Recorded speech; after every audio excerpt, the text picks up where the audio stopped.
ଗଙ୍ଗୋତ୍ରୀରୁ ଆସି ଆମେ ଏଇଠାରେ ନାଇଟ୍ ଷ୍ଟେ କରିଥିଲୁ ଆଉ ଏଠି ଆମକୁ ଗୋଟେ ଭଲ ଆଫୋର୍ଡେବୁଲ୍ ହୋମଷ୍ଟେ ମିଳିଯାଇଥିଲା। ଆପଣ ଯଦି ଉତ୍ତରାଖଣ୍ଡ ଆସୁଛନ୍ତି ଚାରିଧାମ ଯାତ୍ରାରେ ବିଭିନ୍ନ ଜାଗାରେ ଆପଣଙ୍କୁ ଏଇଭଳି ଆଫୋର୍ଡେବୁଲ୍ ହୋମଷ୍ଟେ ମିଳିଯିବ ଆଉ ଖାଇବା ମଧ୍ୟ ମିଳିଯିବ। ଦେଖିପାରୁଥିବେ ବାହାର ଭିଉ କେମିତି ରହିଛି।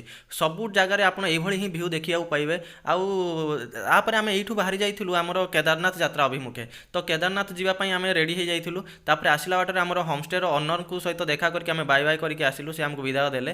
ତାପରେ ଆମେ କୌଣସି ଗୋଟେ ପ୍ରୋବ୍ଲେମ୍ ଯୋଗୁଁ ଆମେ ଟିକେ ପଳେଇ ଆସିଥିଲୁ ଆମ ଉତ୍ତରାଖଣ୍ଡ ପୋଲିସ ଷ୍ଟେସନ। ତ ଆମେ ପୋଲିସ ଷ୍ଟେସନ ବି ଦେଖିଦେଲୁ।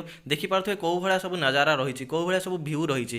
ଏଇଭଳିଆ ବ୍ରିଜ୍ ଆଉ ପାହାଡ଼କୁ ପାର କରି କରି ଚିରି ଚିରି ଆମେ ଆଗକୁ ମାଡ଼ି ଚାଲିଥିଲୁ କେଦାରନାଥ ଆଡ଼କୁ। ତ ଏଇ ଜାଗାରେ ଆମେ ରହିଯାଇଥିଲୁ କିଛି ସମୟ। ଦେଖିପାରୁଥିବେ ବିଭିନ୍ନ ପ୍ରତି ମୁହୂର୍ତ୍ତରେ ଏଠି ପାଗ ଚେଞ୍ଜ ହେଇଯାଇଥାଏ। ତ କେଦାରନାଥ ଯିବା ବାଟରେ ଆମକୁ ପଡ଼ିଲା ଆମର ଗୁପ୍ତକାଶୀ।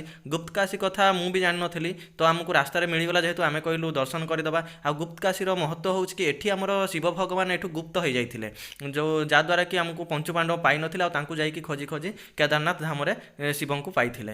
ତ ଏଇ ଜାଗା ନା ସେଥିପାଇଁ କୁହାଯାଇଛି କି ଗୁପ୍ତକାଶୀ କୁହାଯାଇଛି। ଆଉ ଦେଖିପାରୁଥିବେ ଗୁପ୍ତକାଶୀ ଯିବା ପାଇଁ କେମିତି ରାସ୍ତା ରହିଛି। ଆପଣଙ୍କୁ ମେନ୍ ରୋଡ଼ରୁ 500-700 ମିଟର ଉପରକୁ ଯିବାକୁ ପଡ଼ିବ, ଚଢ଼ିକି ଆସିବାକୁ ପଡ଼ିବ। ତ ଏଇଠୁ ତାପରେ ଆମେ ପୁଣି ଯିବାକୁ ପଡ଼ିବ ଆମକୁ କେଦାରନାଥ। ତ ଏଇଠୁ ଦେଖିପାରୁଥିବେ ଦିଲ୍ଲୀ 425 କିଲୋମିଟର ଆଉ ହରିଦ୍ୱାର 203 କିଲୋମିଟର ରହୁଛି। ଏଇଠୁ ଏଇ ଯେଉଁ ଜାଗାଟା ହେଉଛି ଏଇଟା ହେଉଛି ସେ ଗୁପ୍ତକାଶୀ ପାଖରେ ଆମର ତଳେ।